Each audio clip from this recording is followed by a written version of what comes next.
Hare Rama Rama Rama Hare Hare. Hare Krishna Krishna Krishna Hare Hare. Hare Rama Rama Rama Hare Hare. Hare Krishna Krishna Krishna Hare Hare. Hare Rama Rama Rama Hare Hare.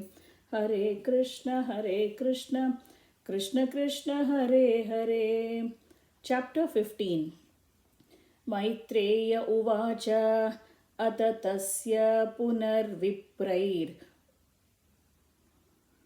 Aputrasya Mahipate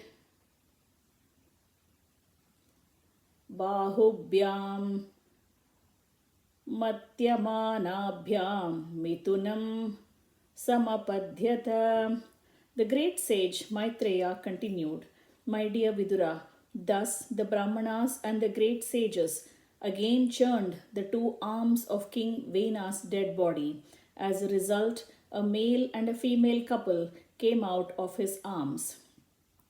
Tadrushtvā mitunam jātam ऋषयो ब्रह्मवादिनः ऊचुः परमसन्तुष्टा viditva bhagavatkalam.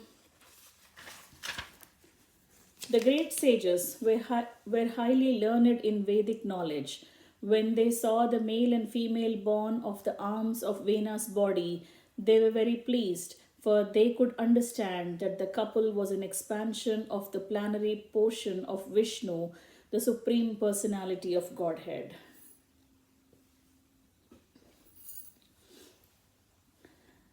ऋषय ऊचुः येष विष्णोर्भगवतः कलाभुवनपालिनी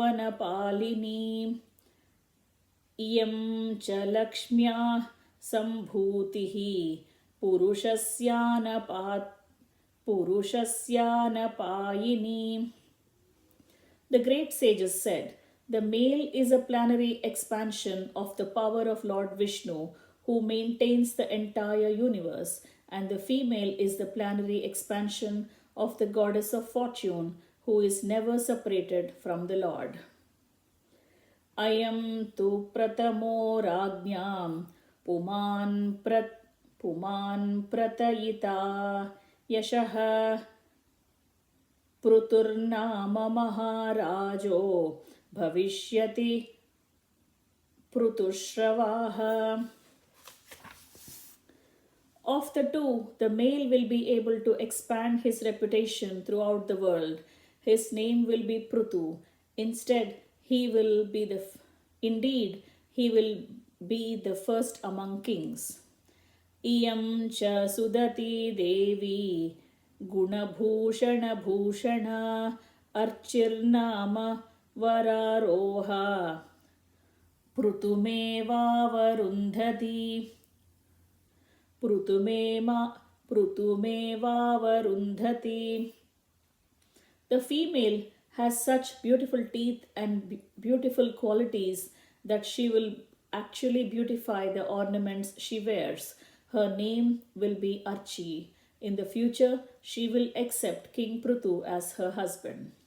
Yesha Sakshat Dhare Ramsho Jato Lokarirakshaya Iyam cha tatpara hishrir Anujajnena Payini. In the form of King Pruthu, the Supreme Personality of Godhead has appeared through a part of his potency to protect the people of the world. The goddess of fortune is the constant companion of the Lord, and therefore she has incarnated partially as Archi to become King Pruthu's queen.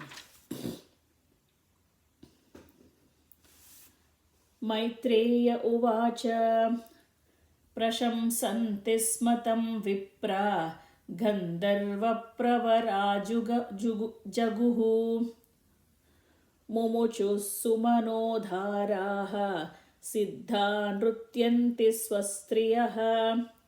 The great sage Maitreya continued, My dear Viduraji, at that time all the Brahmanas highly praised and glorified King Pruthu and the best singers of the Gandharvaloka chanted his glories.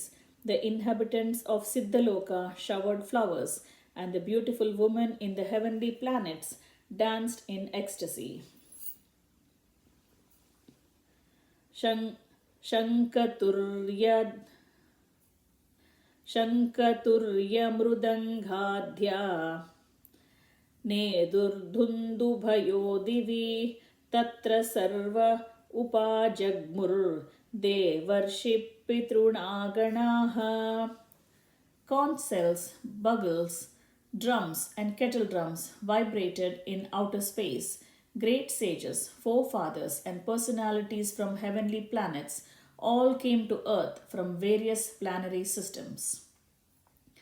Brahma Jagadgururdevaihi Sahasrutya Sureshwaraihi Vainyasya Dakshine Haste Društva Chihnam Gadabhrutaha Padayora cha Tam Vaimene Hare Kalam Yasya Pratihatam Chakram Amshassa Parameshtinaha. Lord Brahma, the master of the entire universe, arrived there accompanied by all the demigods and their chiefs. Seeing the lines of Lord Vishnu's palm on King Pruthu's right hand and impressions of lotus flowers on the soles of his feet, Lord Brahma could understand that King Pruthu was a partial representation of the Supreme Personality of Godhead, one whose palm bears a sign of a disk, as well as other such lines, should be considered a partial representation or incarnation of the Supreme Lord. तस्याभिषेक आरब्धो ब्राह्मणैर्ब्रह्मवादिभिः अभिषेचनिकान् यस्मै आजह्रुः सर्वतो जनाः. The learned Brahmanas, who were very attached to the Vedic ritualistic ceremonies, then arranged for the king's coronation. People from all directions collected all the different paraphernalia for the ceremony. Thus everything was complete. Sarit samudra girayo nagaghavas kagha mrugaha dhyaukshiti sarvabhutani samajahrurupayanam. All the rivers, seas, hills, mountains, serpents, cows, birds, animals, heavenly planets, and the earthly planet, and all other living entities collected various presentations according to their ability to offer the king. Somishikto Maharajaha Suvasa Sadvalankrutaha Patnyarchishalahum Krutaya Virejegniривaparaha. Thus the great King Pruthu, exquisitely dressed with garments and ornaments, was coronated and placed on the throne. The king, with his wife Archi, who was also exquisitely ornamented, appeared exactly like fire. Tasmai Jahara Dhanadho Haimam Veeravarasanam Varuna Salilasravam Atapatram Shashiprabham.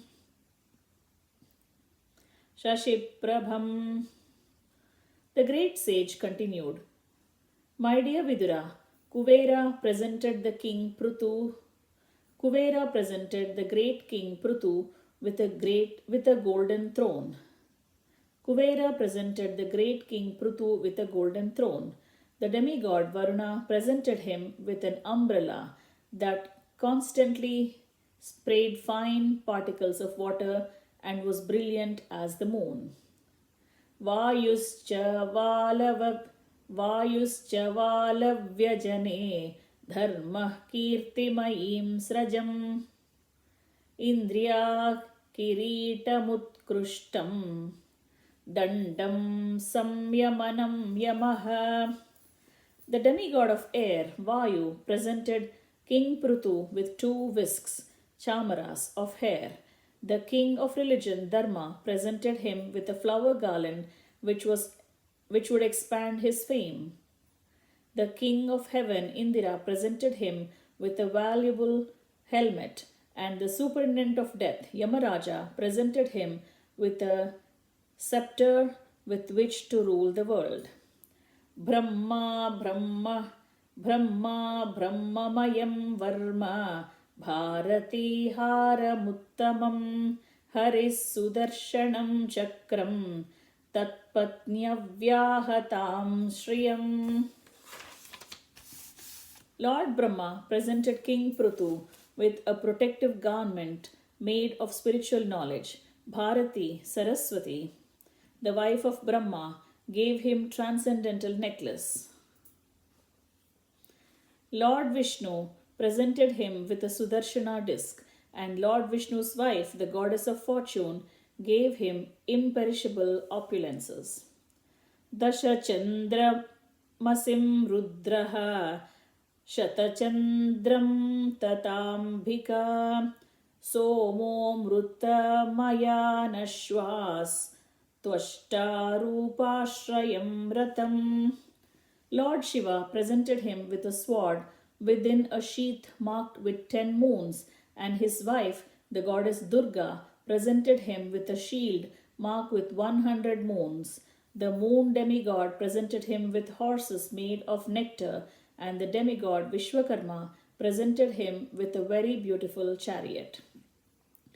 Agnirajagavam chapam suryo rashmimaya nishun bhuh paduke yogamayau dhyauh pushpavali manvaham. The demigods of fire, Agni, presented him with a bow made of the horns of goats and cows. The sun god presented him with arrows as brilliant as sunshine. The predominating deity of Bhurloka presented him with slippers full of mystic power. The demigods from outer space brought him presentations of flowers again and again. Natyam Sughitam Vaditram Antardhanam Charechar Antardanam Chakecharaha Rushayaschashishas Satyaha Samudra Shankamatmajam. The demigods, who always travel in outer space, gave King Pruthu the arts to perform dharmas, sing songs, play musical instruments, and disappear at his will. The great sages also offered him infallible blessings. The oceans offered him a conch shell produced from the ocean. Sindhavah Parvata Nadhyo Rataviryir Mahatmanah Sutota Magadho Vandhi Tam Stotumupatastire. The seas, mountains, and rivers gave him room to drive his chariot without impediments, and Suta, a Magadha, and a Vandi offered prayers and praises. They all presented themselves before him to perform their respective duties. Stavakam stanabhipretya Prutrurvainyah pratapavan Mega nirhladaya vacha Prahasannidamabravit. Thus, when the greatly powerful King Pruthu, the son of Veena, saw the professionals before him to congratulate them, he smiled. And with gravity of vibrating sounds of clouds, he spoke as follows. Pruturuvacha Bho Suta He Magada सौम्यवन्धिं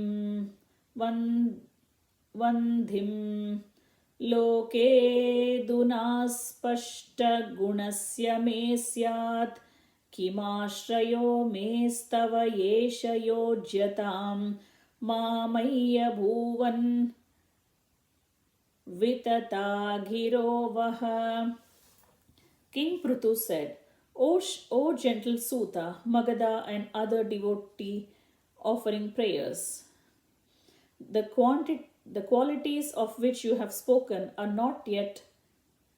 King Pruthu said, O gentle Suta, Magadha and other devotee offering prayers, the qualities of which you have spoken are not distinct in me. Why then should you praise me for all these qualities when I did not shelter these features? I do not wish for these words meant for me to go in vain, but it is better that they be offered to someone else. तस्मात् परोक्षेऽस्मदुपक्षतान्यलं करिष्यतस्तोत्रमपि च्यवाचः सत्युत्तमश्लोकगुणानुवादे जुगुप्सितं नस्तवयन्ति सभ्याः.